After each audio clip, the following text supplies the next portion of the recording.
Со 7-минутен молк, палење свеќи, положување на свежо цвеќе, студентите и професорите од техничките факултети денеска им оддадоа почит на жртвите кои ги загубија животите во пожарот во дискотеката во Кочани.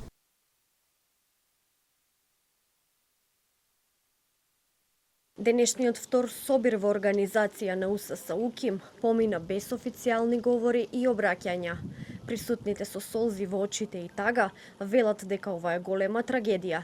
Според нив, потребни се промени во државата со кои би се спречиле вакви немили настани. Живееме во корумпирана држава и дур не се смее нешто во државата, нема ќе завршуваме вака трагично.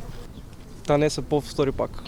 Ова е огромна трагедија и нема што да се збори повеќе за ова. Неодговорни луѓе ја држат да ова држава и настани се случуваат немили поради нивната неодговорност. Можно е да треба уште 35 години за да се променат тие настани. Инаку закажаниот собир на биотехничкиот кампус кој требаше да се одржи утре се откажува поради тоа што, како што информираат од УСС УКИМ, собирите се масовни, а капацитетите на кампусот се премали за тој број на студенти.